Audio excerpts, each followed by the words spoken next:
Short hand गुरुजी YouTube channel में आप सभी का स्वागत है। आज का डिक्टेशन 80 शब्दों प्रति मिनट की गति से है। पूरे 5 मिनट का डिक्टेशन है। डिक्टेशन की पीडीएफ आपको हमारे टेलीग्राम के ग्रुप में मिलेगी और इसकी आउटलाइन भी आपको हमारे टेलीग्राम के ग्रुप में मिलेगी। अगर अभी तक आपने हमारे चैनल को सब्सक्राइब नहीं किया है तो सब्सक्राइब कर लीजिए और अपने दोस्तों के साथ इसको शेयर करना नहीं भूलना है। डिक्टेशन स्टार्ट करते हैं 5 सेकंड के बाद। Ready, start.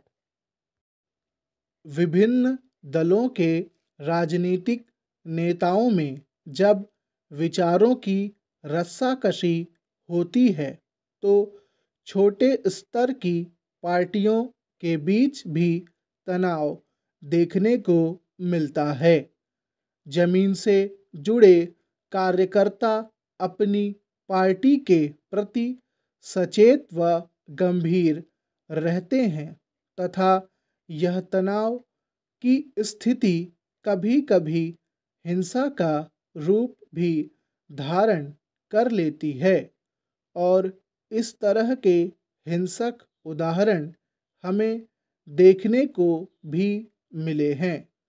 लगभग हर समय अपनी पार्टी की अच्छाइयों की घोषणा व उसके परिणामों का जिक्र करते रहते हैं जिससे कि उनकी पार्टी को आधार मिल सके। जमीन से जुड़े कार्यकर्ताओं की वास्तविक सक्रियता हमें पंचायती व नगरपालिका के चुनावों में देखने को मिलती है।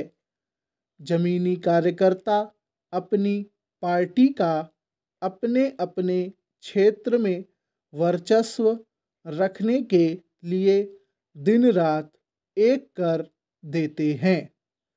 कार्यकर्ता एक बार पार्टी में सम्मिलित होने के पश्चात पार्टी की हार को अपनी हार मानते हैं।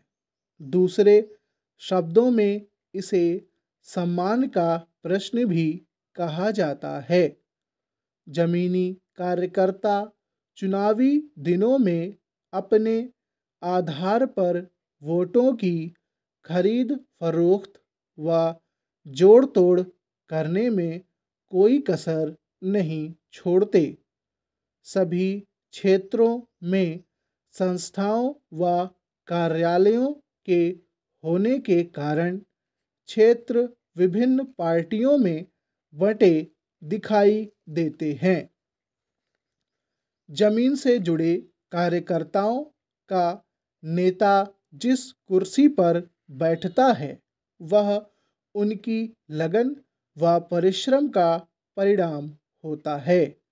वह जमीनी कार्यकर्ता अपने नेता को कुर्सी पर बैठा देखकर अपना परिश्रम सफल समझते हैं, किंतु कुछ समय से ये कार्यकर्ता अपने आप को कुछ उलझन में अनुभव कर रहे हैं। इसका मुख्य कारण है कि पार्टी के उच्च स्तर के नेताओं द्वारा किसी पार्टी से चुनाव समझौता कर लेना।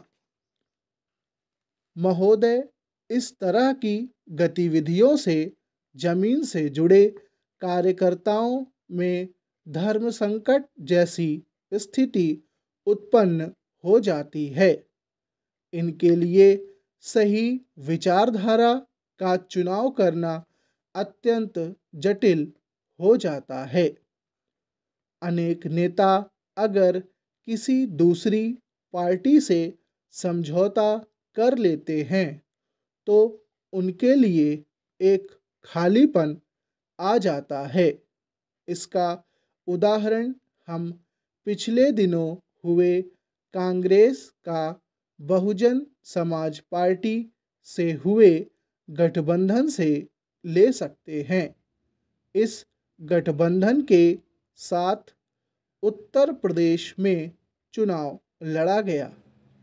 पार्टी को चुनाव में स्थान तो पहले की अपेक्षा अधिक अच्छा मिला, किंतु इन दोनों पार्टी के जमीनी कार्यकर्ताओं के लिए यह एक असमंजस की स्थिति थी। जिस पार्टी की विचारधारा ही कांग्रेस की विचारधारा से एकदम हटकर हो, उन कार्यकर्ताओं द्वारा ऐसा समझौता अपनी भावनाओं के साथ समझौता जैसा ही था। आर्थिक, सामाजिक, राजनीतिक व अन्य विचारों पर एक दूसरे से बिल्कुल विपरीत होने के पश्चात भी पार्टियों के उच्च स्तर के नेताओं द्वारा समझौता हुआ। स्टॉप।